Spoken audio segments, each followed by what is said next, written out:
Pessoal, por que o BPC foi incluso nessa derrubada de veto de incapacidade no INSS? Tem muita gente com dúvidas, tem atualizações aqui do BPC, que é muito importante muita gente saber, tá? E todas as incapacidades, tá? Porque o que envolve uma praticamente serve para todas. Essa derrubada recentemente aí trouxe mudanças em regras de aposentadoria por incapacidade permanente e ao benefício de prestação continuada, que tem gerado debates importantes no cenário previdenciário. O Congresso Nacional decidiu retomar o texto original, aprovou o que havia sido vetado, né? E a justificativa é o impacto fiscal. A reinclusão do BPC no debate foi fundamental, pois ele atende uma parcela extremamente vulnerável da população, composta por idosos, pessoas com deficiência em situação de pobreza. Com a decisão de diversas regras que haviam sido endurecidas nos últimos anos e são flexibilizadas, o que representa isso uma mudança significativa no acesso de benefício. É um benefício para quem está em extrema pobreza, extrema necessidade, pessoal. Tem muitos requisitos, tem que se comprovar, diferentemente de umas bolsas aí que não precisa comprovar nada e recebe. A principal razão para o BPC estar incluído na derrubada desse veto é o reconhecimento de que as regras atuais têm sido demasiadamente restritivas e, em muitos casos, injustas com pessoas que realmente necessitam de proteção social. A legislação anterior exigia um nível de miserabilidade que quase absoluto para a concessão do benefício, com a renda per capita familiar limitada a 1/4 de um salário mínimo. Isso acabava incluindo muitos cidadãos em situação de vulnerabilidade, mesmo aqueles com deficiência severa ou idosos sem condições mínimas de subsistência. A derrubada do veto permite a ampliação desses critérios de acesso, considerando aspectos como despesas médicas, grau de deficiência, contextos familiares específicos. Tudo isso tem que ser visto. Não basta dizer assim, é baixa renda ou não é. Existem outros contextos que implicam aí. No caso, a deficiência, a saúde, as despesas médicas. Porque muitas vezes a pessoa recebe o BPC, não é porque quer ter salário, não. É para bancar, muitas vezes, as despesas como um deficiente. Não é brincadeira.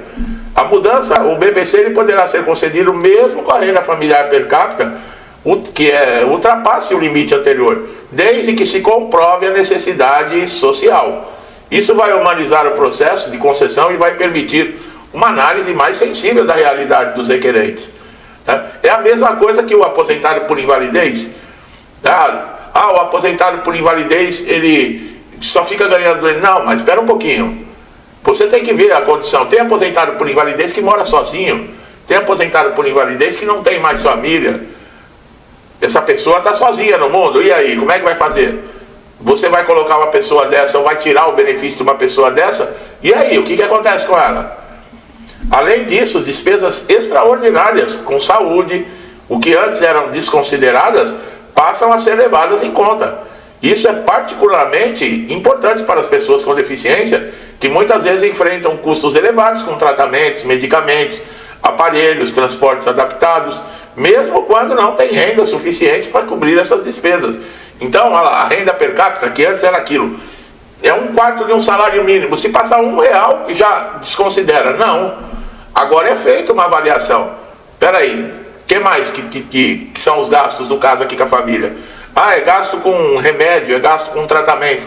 Isso já não entra na renda per capita, porque senão não se consegue. Outra alteração relevante é a possibilidade do BPC ser concedido com base numa avaliação somente de vulnerabilidade social e não apenas em critérios estritamente econômicos. Essa mudança ela vai de encontro com as decisões aí do Supremo Tribunal Federal, que vinha entendendo que as condições de miserabilidade elas não podem ser analisadas apenas com base em desculpa, mas ela deve considerar as condições reais da vida da pessoa. É o que eu falei. A vida da gente não é só o dinheiro. Existem vários fatores. Assim, a regra vai se alinhar a esse entendimento e tornar o processo de concessão mais justo e equilibrado. Pessoal, nós estamos falando de gente com deficiência. Mas tem os idosos. Os idosos têm que ter mais de 65 anos. Agora, pessoas com deficiência, Não pode, infelizmente, tem que se dar um apoio social. A derrubada do veto também impacta diretamente os segurados do INSS, que pleiteiam, por exemplo, a aposentadoria por invalidez. A legislação anterior exigia que esse segurado tivesse carência mínima de contribuição e muitas vezes impunha barreiras burocráticas para a concessão de benefício. Agora a avaliação da incapacidade, ela está restrita. Agora, os segurados que têm aquelas doenças crônicas, doenças incuráveis, doenças terminais, não vão mais ficar sendo convocados para ficar passando por pente fino, passando por perícia a todo momento. Esse movimento aí que aconteceu, ele reflete uma mudança que durante anos vem aí massacrando, violando muitas vezes direito de pessoas vulneráveis, que não foi considerados. Então é um aceno a uma sensibilidade social. O BPC é um benefício por incapacidade, não são privilégios, né? São garantias constitucionais de dignidade humana. É importante ressaltar que o BPC não é uma aposentadoria, pessoal? E não exige contribuição prévia. Ele é um benefício assistencial pela Constituição Federal, regulamentado pela lei orgânica, pelo LOAS. A flexibilização desses critérios não cria um novo direito, mas amplia o acesso àqueles que já faz jus ao benefício, mas que por conta de regras excessivamente rígidas, acabavam sendo excluídos do sistema. A mudança nesse sentido é de caráter corretivo e incluso.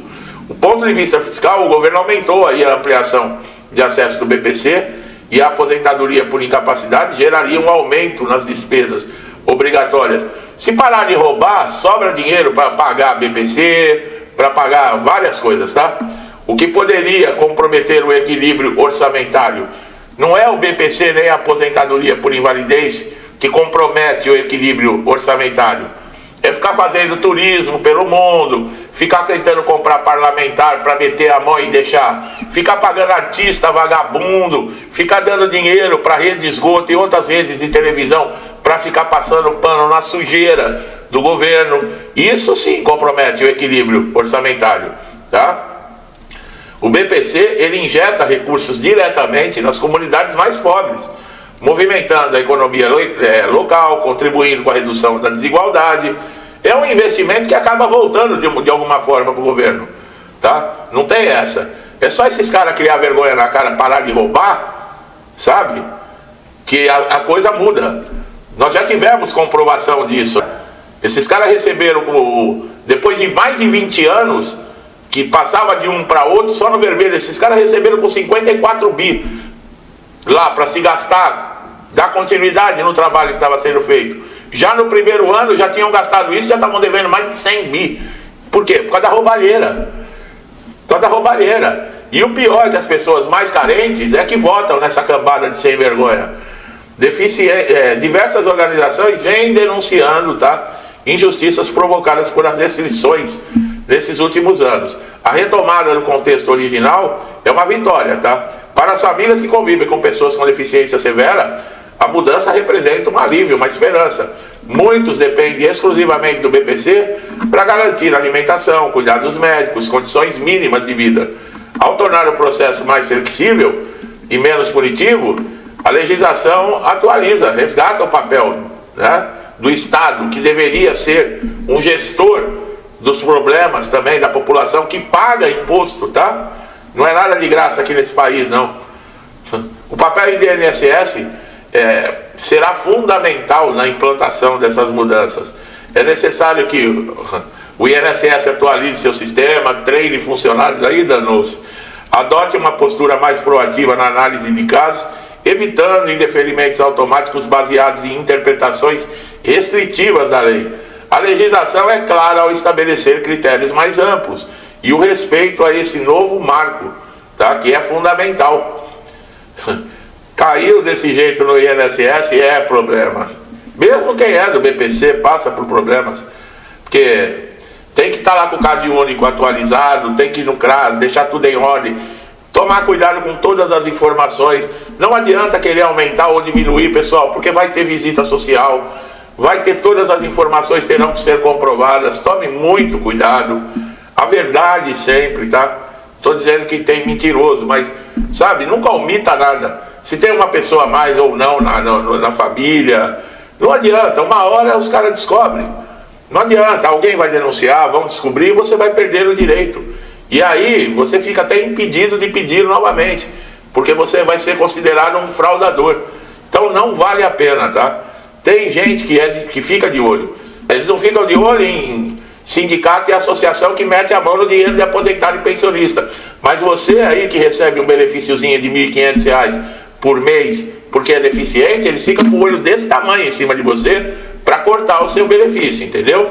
Agora, esses ladrões que tem, essa cambada de vagabundo que rouba aposentado e pensionista, não tem nenhum na cadeia, ninguém está supervisionando, ninguém tirou o dinheiro de volta, nem devolveu o dinheiro, eles vão devolver, vão continuar com o que roubaram e ainda dando risada na cara da gente, entendeu? Então você aí de baixa renda que acredita nessas conversinhas desse bando de pilantra aí que fica falando que é a favor de pobre, a favor do social, presta atenção, viu? Porque você só está sendo bucha de canhão. Você só é manipulado para manter essa cambada de vagabundo no poder, tá? Meu amigo e minha amiga que chegaram a primeira vez aqui no canal, presta bastante atenção nesses conteúdos. Você que precisa de informações de INSS, que está precisando de um benefício de auxílio-doença, aposentadoria por invalidez, tudo que você precisar de INSS, você encontra informação aqui no canal, tá bom? Fique à vontade, não deixe de se inscrever e ativar o sininho para todas as notificações, que é você que é beneficiado com isso, não sou eu não, tá? Meu amigo e minha amiga que estão sempre me incentivando a estar aqui todos os dias, meu muito obrigado, que Deus abençoe a casa, a vida, a família de vocês, com muita paz, saúde, prosperidade, alegria, amor, harmonia, tudo de bom, pessoal. Tudo que eu desejo para mim e para minha família, eu lhes desejo em dobro. Deixo um forte abraço e até os próximos vídeos.